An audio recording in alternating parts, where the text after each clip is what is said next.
Good evening.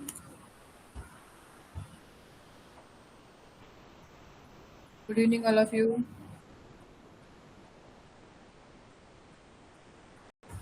चला, screen visible आहे.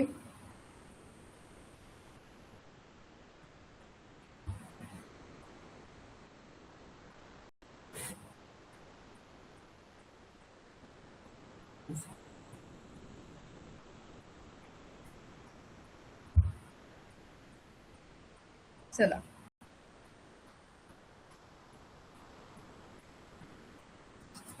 कितवा प्रश्न चालू आहे सांगा बरं, आठवतोय का? किती नंबरचा प्रश्न चालू आहे?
चला, घ्या.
Shivansh,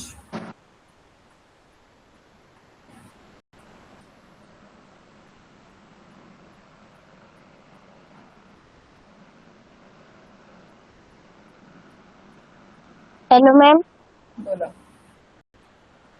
option number C. Option C. Okay, चला नंबर द्या आणि उत्तर काढा.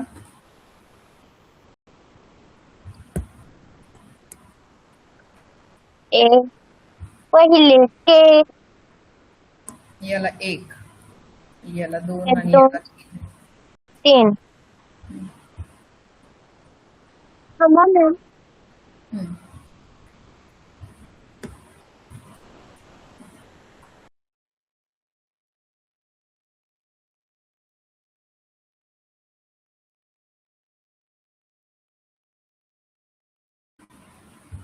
काय झालं शिवांश?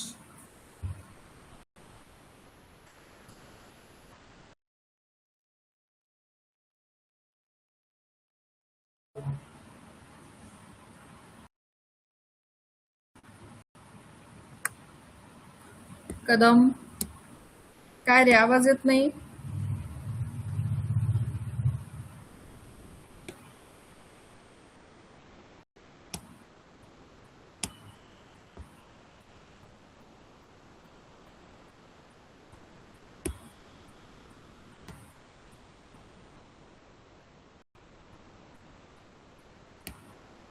समृद्धी, करायचं. Hello ma'am. बोला. मॅम आधी तर सगळ्यांना अंक द्यायचे. हम्म. हॅलो बोल बोल, येतोय आवाज. Ma'am, option number C. Hmm. चला, तुकडे सांगा एक एक याच्यामध्ये. मॅम आधी ना जो पहिला तुकडा आहे का तो सी मध्ये आहे. सी मध्ये दिलेला आहे, बी मध्ये बाकी नाही, ऑप्शन डी मध्ये मध्ये नाहीच आहे आता. नाहीये मॅम. आणि दुसरा आता तुकडा आहे त्याच्या हा, वरतून आहे. ओके. हा, हा मॅम, तो तिसरा आणि खालचा दुसरा. बरोबर. Option C. सी मध्ये के. हो. घ्या 51 नंबर. माईक बंद करा. Okay ma'am. Thank you ma'am.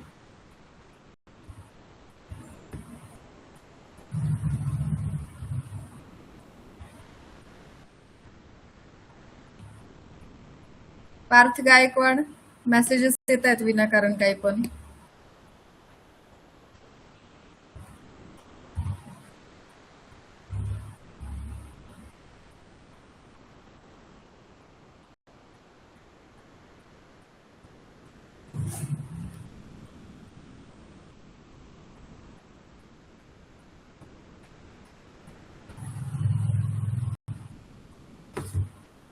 सोपे सोपे प्रश्न राहिले. भक्ती,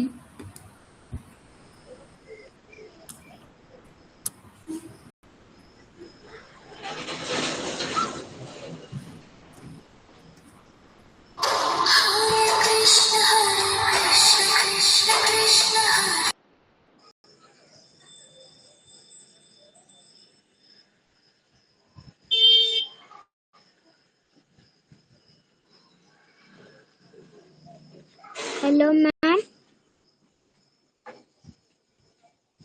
हॅलो. बोल ना बेटा. माझा ऑप्शन नंबर ए आले. नंबर द्या. याला अं, आपण 1 देऊ, खालच्या याला 2 देऊ आणि याला 3 देऊ. मी एक वाला तुकडा उचलला. ओके. तो ए मध्ये आहे, बी मध्ये नाही. तो आतला वरचा छोटा दिला म्हणून बी कटले. C okay. मध्ये दिला पण नाही, लहान छोटा. आहे हा. डी मध्ये जुळलेत म्हणून डी वर राहते ते उत्तर. करेक्ट. हा 2 नंबरचा, हा 1 नंबरचा इथून एवढा आणि उरलेला 3 नंबरचा. बच्चा. Thank you ma'am. Okay, welcome. चला घ्या माहिती 52 नंबर करा.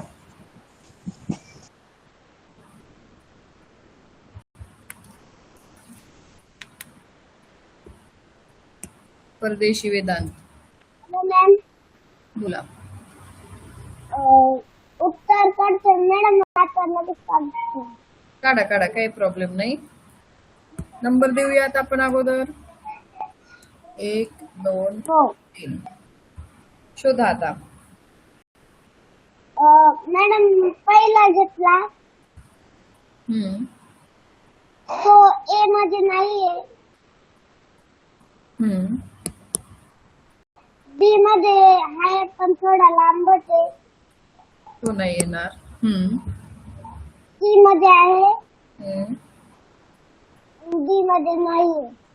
नाही, जे राहतं ते उत्तर. हा आहे 1 नंबरचा तुकडा, हा 3 नंबरचा आणि हा 2 नंबरचा. बरोबर. घ्या. Thank you ma'am. Okay, welcome. 53 नंबरचा प्रश्न घ्या.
अवधूत. Hello ma'am. मॅम माझे आधी नंबर लिहून घ्यायचा. ओके. 1 2 3 4. टीचर, एक नंबर घेतला. ए मध्ये नाही, ओके. बी मध्ये पण नाही, सी मध्ये पण नाही. जे राहतं ते उत्तर. चला दाखवा तुकडे. हा, ए. टीचर, हा, आणि त्याच्यावरचा 4, त्याच्या अलीकडचा एक 2, हा का? आणि ती छोटा आहे ती 3. छान, व्हेरी गुड. नेक्स्ट घ्या. माईक बंद करू. हो हो, करा.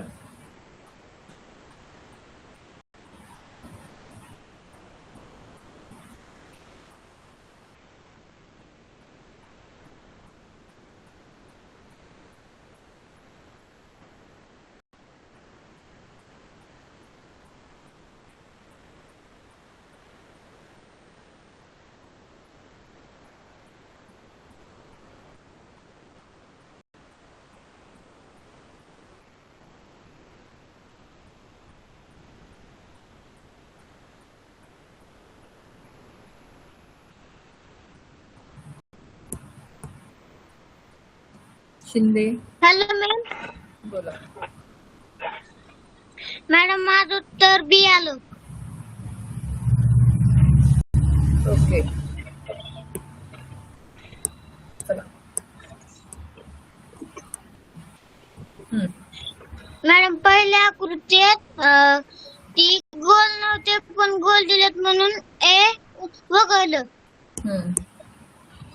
आणि सी मध्ये ती अर्धी भाग होती ती 5 दिलेले पण ती सी मध्ये जी 5 दिली ती पण तिथं 6 दिलेत म्हणून सी वगळलं. आणि डी मध्ये ती इतकी आकृती दिली नव्हती म्हणून डी वगळलं. बरोबर. आणि बी येते मॅम. करेक्ट. याला कोणत्याही कोणताही नंबर दिला तरी चालेल. पुढचा प्रश्न घ्या. 55. मॅडम माईक ऑफ करू.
Swara hello ma'am. बोला. Ma'am option number A. चला मॅम बघू. बी मध्ये ती खालची आकृती आहे ना, हम्म. डाव्या साईडची जी आकृती आहे तिची वक्र रेष द्यायची तर ती सरळ दिलेली आहे आणि मोठी पण दिलेली आहे. हम्म. म्हणून बी वगळलं. सी मध्ये छोटा भाग दिलेला आहे आणि त्रिकोण पण वेगळा दिलेला आहे म्हणून सी वगळलं. डी मध्ये ती खालचा जो भाग आहे तो दिलेला म्हणजे छोटा, एकदम छोटा दिलेला आहे. बरोबर. हा, आणि तो इकडनं हवा होता, तो इकडनं दिलाय, चुकीचा. इकडनं दिलाय. ऑप्शन नंबर ए. बरोबर. ऍडम हा, 2 आणि 2 हा. आणि 3. बरोबर. छान. मॅम माईक ऑफ करू? हो.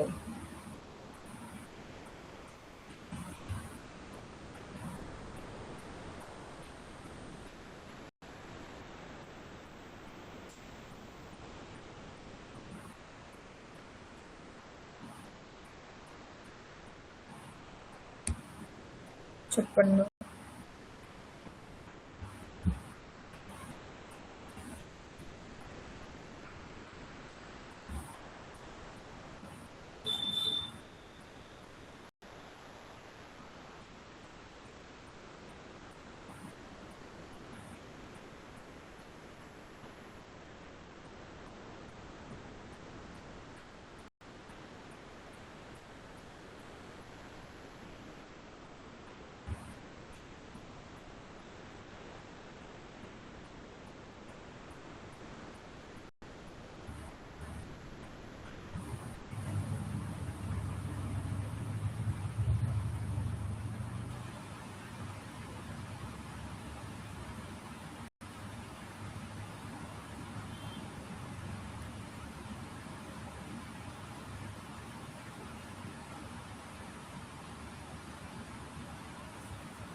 नभा. Hello ma'am. Hello ma'am. बोला. Option number D. ओके. चला पाठवा. कसं सांगायचं? 1 2 3 4. बोला. कसं सांगणार? ऑप्शन एक तुकडा. ए मध्ये येत नाही. कारण एक एक तुकडा घेऊन सांग ना. जो चौथा 4 नंबरचा जो तुकडा आहे ना, हम्म. तो वेगळा दिला आणि 3 नंबरचा पण वेगळा दिलेला आहे.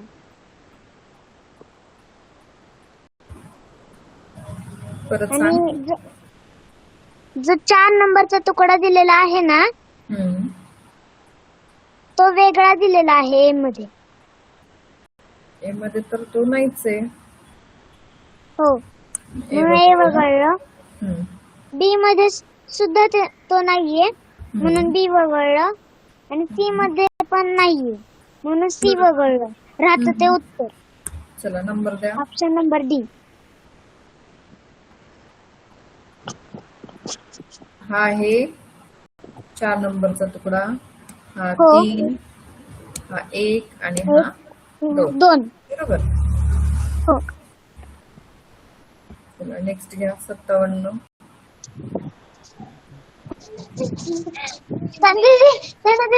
आता मिक्सर दिलं बरोबर पण आलं.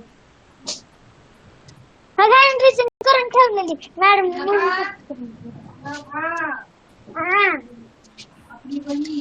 आता जाऊ द्या.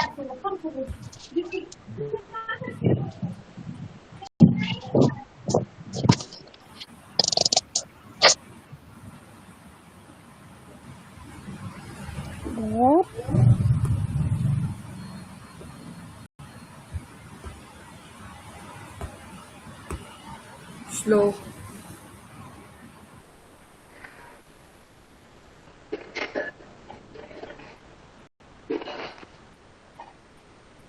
मॅम बोला. माझं उत्तर ऑप्शन नंबर सी आलं. ओके. दुसऱ्यांना नंबर द्या.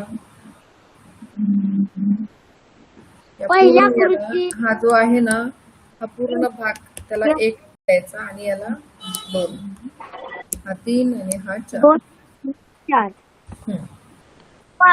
पहिला भाग घेतला.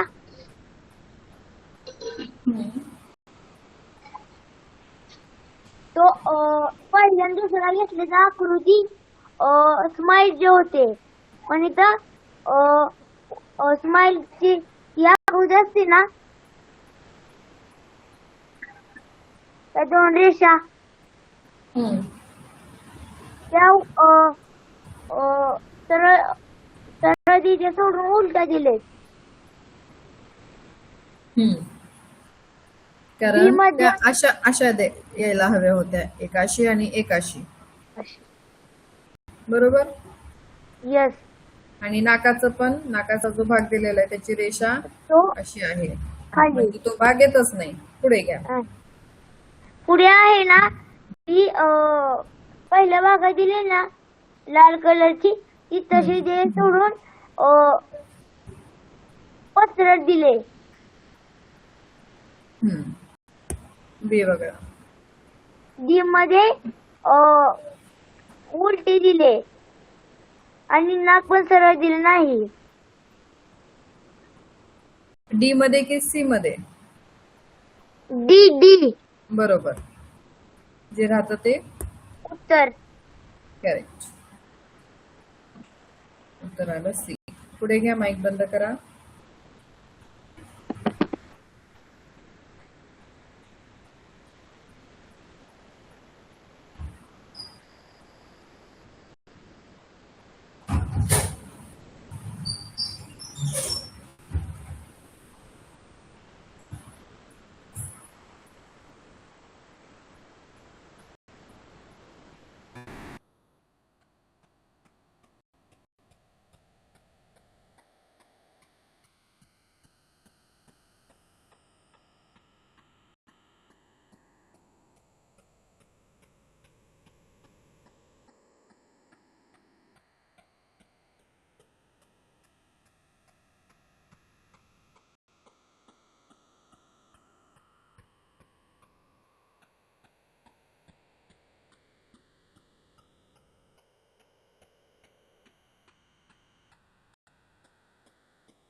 विहान बोला.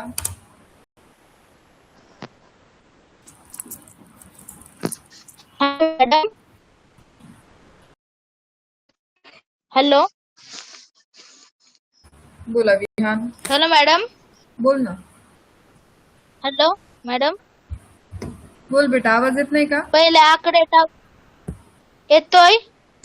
हा बोला.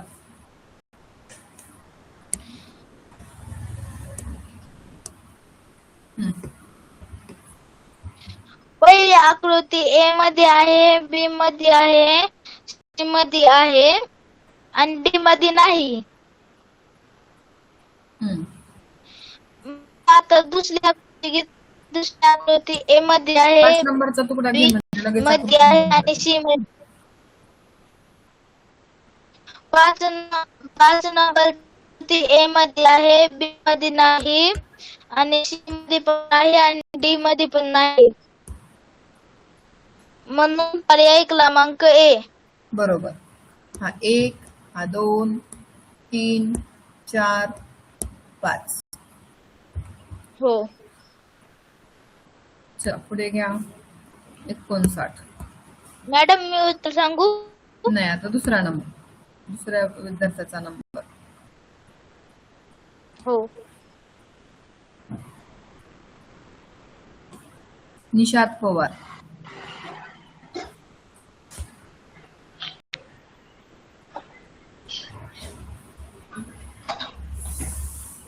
बोला निशात.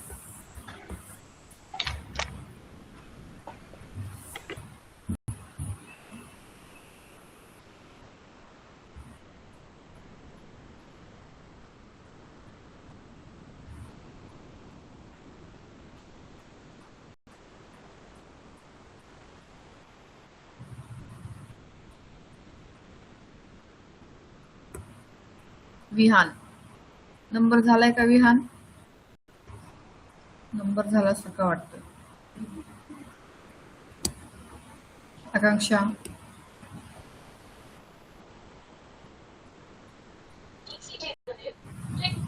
आकांक्षा टोपले.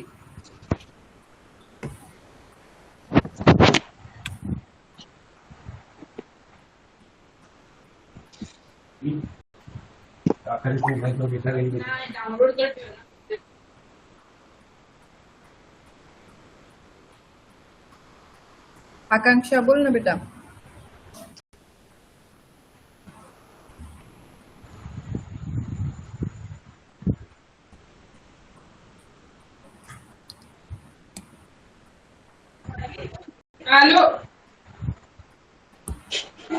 निशात पवार. हॅलो मॅम, बोला. माझं उत्तर ए आलं. पहिले नंबर टाकून घ्यायचे. बरोबर. एक मिनिट.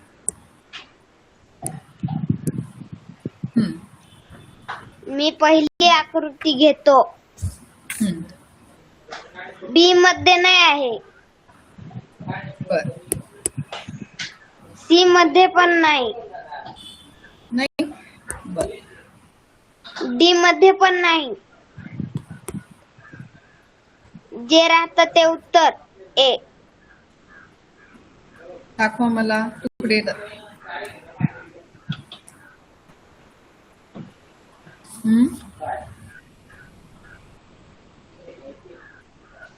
तुकडे सांगा. ए मध्ये कुठे कुठे आहेत, कोणते तुकडे? पहिली आहे, हम्म.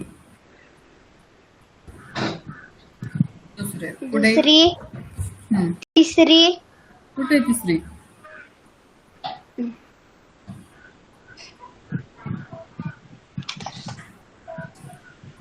ही आकृती आणि ही आकृती येत नाही, कारण तिसरी आणि चौथी जर का तुला ही आकृती म्हणायची असेल तर फार मोठी आकृती होती. ही आकृती पहा आणि ही आकृती पहा, बरोबर बसते का? नाही. म्हणजे तुझं उत्तर चुकलंय.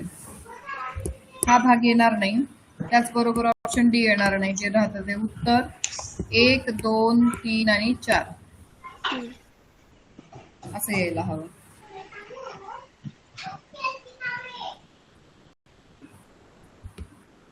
चला शेवटचा प्रश्न.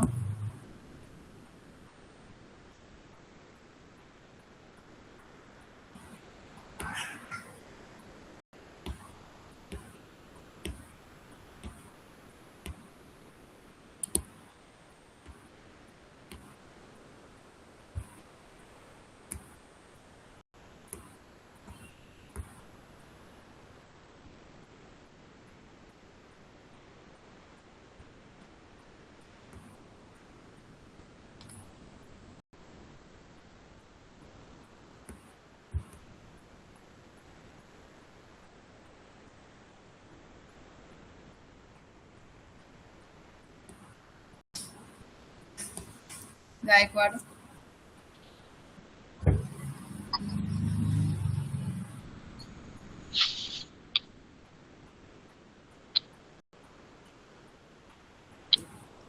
आयुष गायकवाड.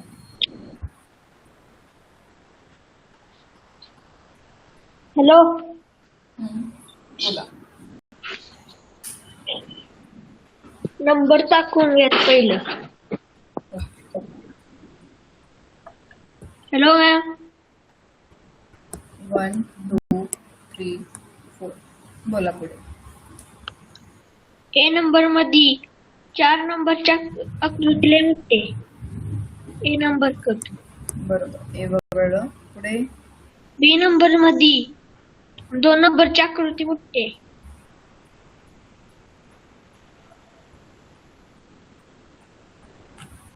बघू का मग? हा. हम्म. आणि डी पर्यायामध्ये 1 नंबरची आकृती नाही. डी वगळा. पुढे राहिले ते नंबर द्या.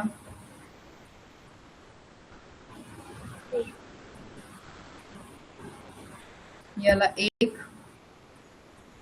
याला 4 3 2. बरोबर.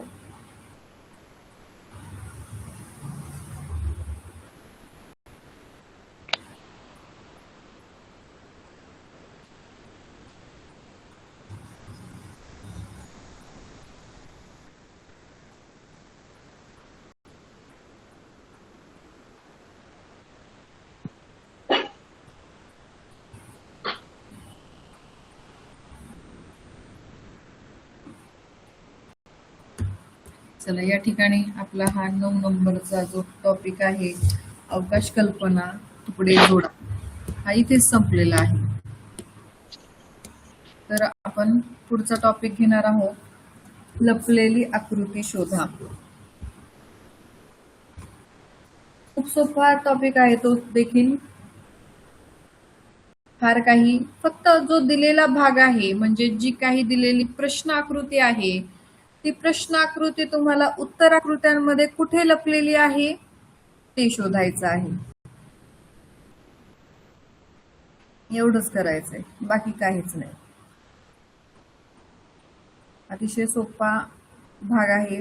मग यामध्ये तुम्हाला फार काही असे नियम, किचकट नियम नाहीयेत.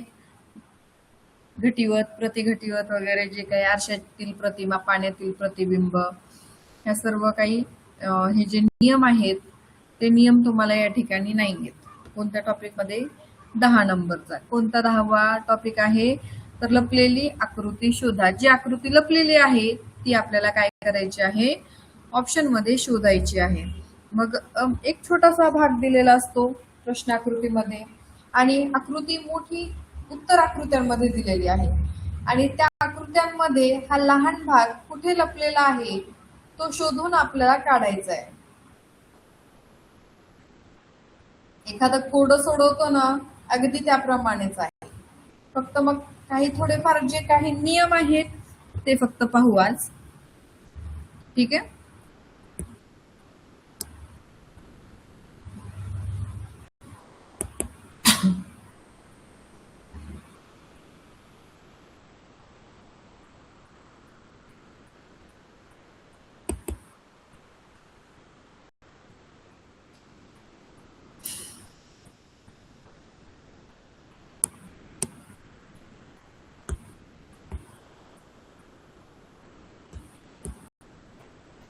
स्क्रीन दिसते ना सर्वांना?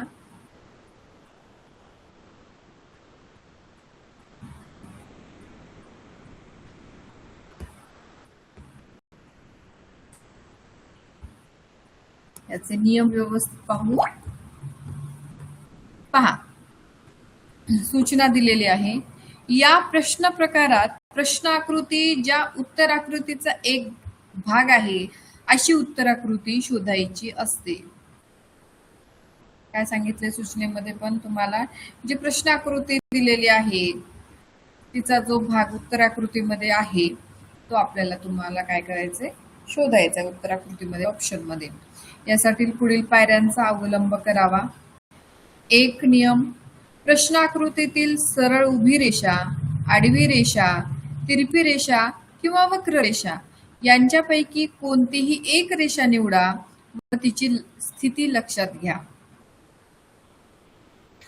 काय सांगितले? जी प्रश्न आकृतीमध्ये दिलेली रेषा आहे, मग ती कोणतीही असेल, तिरपी असेल, आडवी असेल, उभी असेल किंवा वक्र असेल, कोणत्याही प्रकारची जर का ती रेषा असेल तर ती रेषा चूज करायची आहे, निवडायची आहे तुम्हाला आणि तिची स्थिती पाहायची आहे.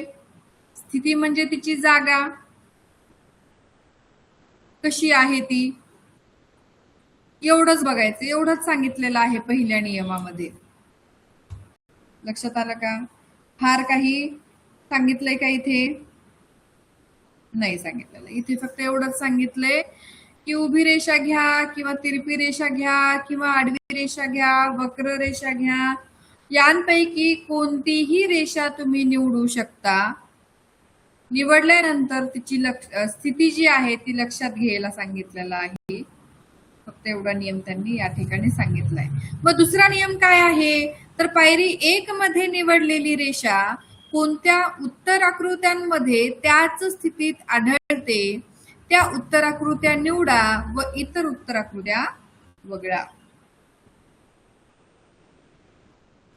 पायरी 1 मध्ये म्हणजे जो पहिला नियम होता तो पहिला नियम, तो पहिला जो नियम आहे त्या नियमामध्ये तुम्ही कोणती रेषा निवडलीये ती निवडलेली रेषा आपल्याला आता दुसऱ्या नियमामध्ये उत्तर आकृत्यांमध्ये म्हणजे पर्यायांमध्ये शोधायची आहे. तिची स्थिती कशी आहे ती बघायचं आहे आणि त्या ज्या उत्तर आकृत्यांमध्ये ज्या ऑप्शन मध्ये ती आढळते किंवा दिसते त्या उत्तर आकृत्या ठेवा आणि ज्या उत्तर आकृत्यांमध्ये ती दिसत नाही त्या उत्तर आकृत्या वगळा. आता हे ऑलरेडी तुम्हाला एवढं माहिती झालेलं आहे ना, फार काही डीप मध्ये सांगण्याची सुद्धा आवश्यकता नाही, हो की नाही. आता तिसरा नियम आहे प्रश्न आकृतीतील दुसरी एखादी रेषा निवडा. बघा 4 ऑप्शन पैकी एखाद्या ऑप्शन 1-2 ऑप्शन जर शिल्लक राहिलेले असतील, ए कटलं, सी कटलं, बी आणि डी राहिले असतील तर त्याकरता पुन्हा आपल्याला तिसरा नियम यूज करायचा आहे. काय? तोच नियम. प्रश्न आकृतीतील दुसरी एखादी रेषा निवडा. तिची स्थिती लक्षात घेऊन पायरी 2 मध्ये निवडलेल्या कोणत्या उत्तर आकृतीमध्ये ती आढळते ते शोधा. या पायऱ्यांनुसार शोधल्यास तुम्हाला उत्तर आकृतीपर्यंत पोहोचणे सुलभ होते. आहे की नाही? सोपं, काहीच अवघड नाही. का? कारण हे ऑलरेडी असे बऱ्याच वेळेला असे नियम झालेले आहेत आणि त्यामुळे कोणते ऑप्शन राहणार, कोणते वगळले जाणार हे आपल्याला आता बऱ्यापैकी म्हणण्यापेक्षा चांगलंच येतं, हो की नाही. छान सराव झालेला आहे. मग सराव झालेला आहे पण तरी मुलं काय करतात? घाई करतात, गोंधळ करतात आणि मग त्यामुळे एखाद्या वेळेस काय होतं, उत्तर चुकण्याची दाट शक्यता असते. घाई करायची नाही, फक्त शांत मनाने पेपर सोडवायचा. पेपर पण सोडवत असताना घाई करायची, अति कॉन्फिडन्स असतो, मला हे येतं, मला हे झालेलं आहे आणि मग त्या घाईमध्ये जर स्टेप करत असताना घाई झाली तर एखादा स्टेप काय होते, चुकून विसरून जाते किंवा मग घाई गडबडीमध्ये तुम्हाला ती व्यवस्थित येत नाही आणि मग काय होतं, तुमचं पुढे प्रश्न तुम्ही जे उत्तर काढताय ते पूर्णपणे चुकून जातं. त्यामुळे घाई करू नका. सर्व काही येत असून जर घाईमुळे प्रश्न चुकत असेल, मार्क्स जात असतील तर तुम्ही एवढी जेवढी काही मेहनत करताय त्याचा काहीच उपयोग राहणार नाही. त्यामुळे व्यवस्थित मी तुम्हाला पहिल्यापासूनच सांगत आले की इथं आपल्याला आउट ऑफच पाहिजेत.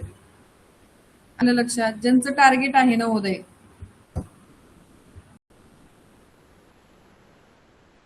त्यांनी मात्र एकदम व्यवस्थित अभ्यास करायचा आहे. ठीक आहे, करा, व्यवस्थित करत चला. मला हेच म्हणायचंय, बाकी काही नाही. दिलेला अभ्यास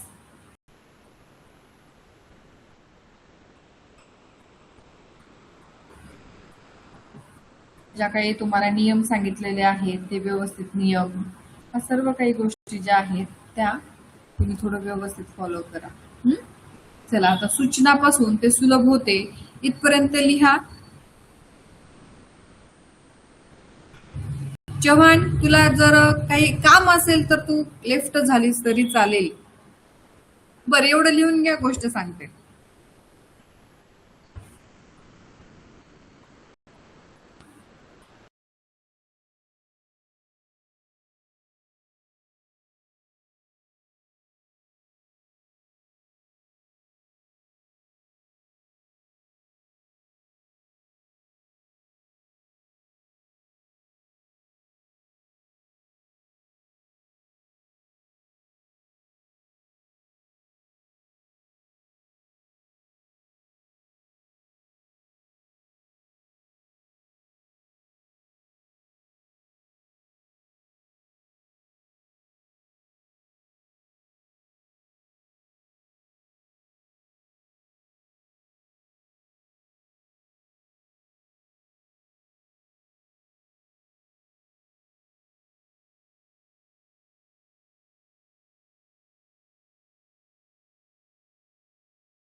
झालं का सर्वांचं लिहून?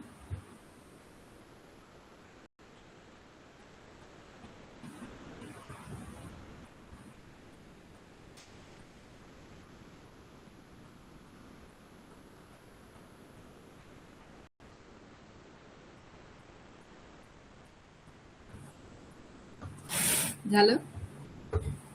बर.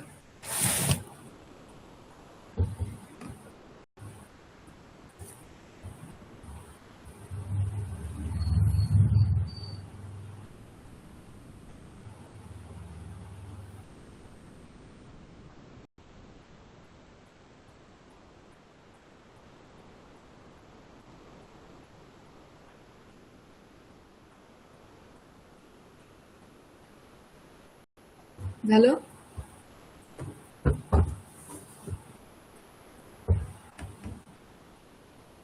एक गाव असतं आणि त्या गावात एक दगड येऊन पडलेला असतो, त्याच्यासोबत अजून एक दगड असतो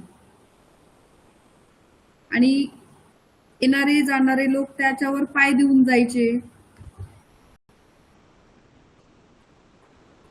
त्याला म्हणजे त्याच्यावर पाय देऊन जायचे, कोणी त्याच्या बाजूने त्याच्यावर बसायचे, कोणी काही असं. दगड होता शेवटी तो, एवढं काही त्याच्याकडे लक्ष दिलं जायचं नाही. एके दिवशी काय झालं, त्या गावामध्ये एक शिल्पकार आला आणि त्या शिल्पकाराने तो दगड पाहिला आणि तो दगड पाहिल्यानंतर त्याला लक्षात आलं की या दगडापासून आपण छान अशी एक मूर्ती तयार करू. का? कारण गावकऱ्यांनी त्याला सांगितलं होतं की आम्हाला असं एक मंदिर हे करायचंय, त्या मंदिरात मूर्ती स्थापना करायची आहे, त्यासाठी आम्हाला एक छान अशी मूर्ती पाहिजे. म्हणून तो शिल्पकार फिरत होता, तेवढ्यात त्याला तो दगड दिसला आणि त्याने ठरवलं की या दगडापासून आपण काय करू, छान अशी मूर्ती बनवू. 2 दगड होते तिथे, त्याने दोन्ही दगड घेऊन गेला सोबत. आणि त्याच्यात शिल्पकार कशाने मूर्ती करतो तयार? हातोडा आणि चिन्नी, बरोबर.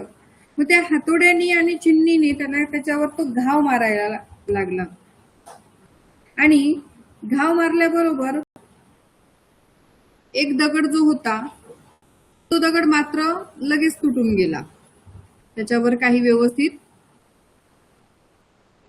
मूर्ती तयार झाली नाही. आणि जो दुसरा दगड होता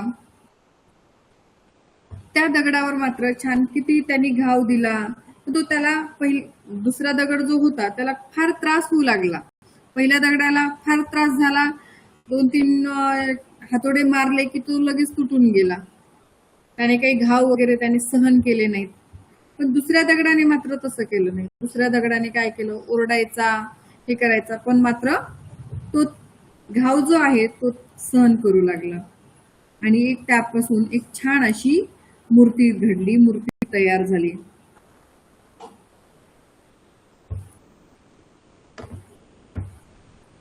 आणि मूर्ती काही एकाच दिवसात होते का? बरेच दिवस लागतात मूर्ती तयार करण्याकरता. मग ते दररोज त्याचं तेच चालू असायचं, घाव सोसणं. दगड घाव सोसत होता आणि वरून तो शिल्पकार जो आहे तो घाव देतच होता. मग शेवटी एक छान अशी मूर्ती तयार झाली, मंदिर झालं.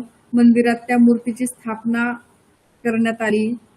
रोज भरपूर लोक तिथे येऊ लागले, मूर्ती समोर नतमस्तक होऊ लागले, दर्शन घेऊ लागले, थोडक्यात तिथं फुलं वाहू लागले. पण एकच प्रॉब्लेम होता, नारळ फोडायला दगड नव्हता. मग पुन्हा काय झालं, पुन्हा गावातील लोक जे आहेत त्या मूर्तिकार शिल्पकाराकडे आले आणि त्याला म्हटले, अरे सगळं छान झालंय पण आम्हाला ना असा एखादा दगड हवाय की तिथे नारळ फोडायचंय, त्यासाठी आम्हाला एखादा दगड दे तुझ्याकडचा. मग तो जो पहिला दगड होता जो की त्यांनी सहन केलं नव्हतं, मग त्यांनी त्या शिल्पकाराने काय केलं, तो दगड उचलून दिला. रोज त्याच्यावर नारळ फोडायचं. कुणीही आलं नारळ फोडायचं म्हटलं की त्या ठिकाणी जायचं आणि त्या दगडावर नारळ फोडायचं. मग त्याला असं वाटलं, मग तो बाहेरचा जो दगड आहे तो दगड म्हणू लागला, अरे तुझी तर लोक किती पूजा करतात, फुले ठेवतात, तुझ्या समोर नतमस्तक होतात, दर्शन घेतात. असं तो कोण म्हणतो, पहिला दगड म्हणतात. मग ती जी दुसरा दगड जी की मूर्ती झालेली होती ती काय म्हटला, आपण दोघं पण एकाच पर्वताचे दगड होतो, पण जेव्हा जो शिल्पकार आहे त्याने शिल्पकाराने जेव्हा आपल्यावर घाव मारायला सुरुवात केली तेव्हा तू काय झालं, पहिल्याच घावात तू घाबरलास आणि स्वतःला हे करून घेतलंस. पण मी काय केलं, मी काही तसं केलं नाही. मलाही त्रास झाला, मी एवढा त्रास सहन केला आणि त्या वेदनांचीच आज मला काय आहे, हे स्थान मिळवून दिलेलं आहे, ही जागा मिळवून दिलेली आहे त्या वेदनांमुळे. जर का मी ही वेदना सहन केल्या नसता तर काय झालं असतं, मलाही असंच कुठेतरी पडावं लागलं असतं आणि तुझ्यासारखं मला रोज घाव सहन करावा लागला असतं. म्हणजेच त्यांनी थोड्या दिवस, महिना 2 महिने किंवा 4 महिने एवढा घाव सहन केला, पण तो जो पहिला दगड आहे नारळ फोडण्याकरता जो वापरतो तो मात्र काय करतोय, आता त्याला काय करावं लागतंय, त्याला आता आयुष्यभर घाव सहन करावे लागतायत. म्हणजेच याचा अर्थ काय आहे की आपण जर जीवनामध्ये भरपूर मेहनत संघर्ष जर केली, आता सुद्धा जर का तुम्ही मेहनत केली, अभ्यास केला भरपूर चांगला, तर तुम्हाला त्या मेहनतीचं चांगलंच फळ मिळणार आहे, हो की नाही. मग तुम्हाला पहिला दगड व्हायचंय की दुसरा दगड व्हायचंय ते तुम्ही ठरवा. जे जीवनामध्ये तुमच्या अडीअडचणी येतील, जे काही संघर्ष येतात, तुम्ही जी मेहनत घेतात त्यानेच आपण घडतो, हे लक्षात ठेवा. जेवढी काही संकट येतात त्याला जर आपण सामोरे जातो, धैर्याने सामोरे जायचे आणि तोच विद्यार्थी किंवा कोणीही असो, जीवनातील कोणीही, तोच काय होतो, यशस्वी होत असतो, लक्षात ठेवा. त्यामुळे अभ्यास, मेहनत, चिकाटी हे फार महत्वाचं असतं आपल्या जीवनामध्ये. ओके,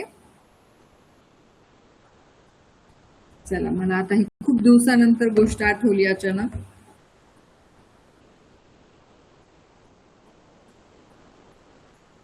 आमचे आजोबा आम्हाला गोष्टी सांगायचे, म्हणून मला गोष्टी येतात. मला एवढ्या काही गोष्टी येत नाहीत, पण आमचे आजोबा फार गोष्टी, रोज रात्री झोपताना आमचे आजोबा आम्हाला गोष्टी सांगायचे, मजा यायची. आता तुम्हाला तसं नाहीये, तुमच्याकडे मोबाईल आहे, आजी आजोबा जवळ आहेत नाहीत माहित नाही, पण मग छान असायचं, मस्त छान वाटायचं एकदम. कधी आजी गोष्टी सांगायची, कधी आजोबा, देवांच्या गोष्टी, जे काही बोध घेणाऱ्या गोष्टी. दररोज आम्ही जेवण करायचं आणि पटकन आजी आजोबांकडे जायचं आणि म्हणायचं आम्हाला गोष्ट सांगा, आणि गोष्ट झाली किंवा आम्हाला झोप यायची छान. असं लहानपणीची आठवण झाली. चला, बाय सर्वांना, थांबूया. कोणाला काही अडचण आहे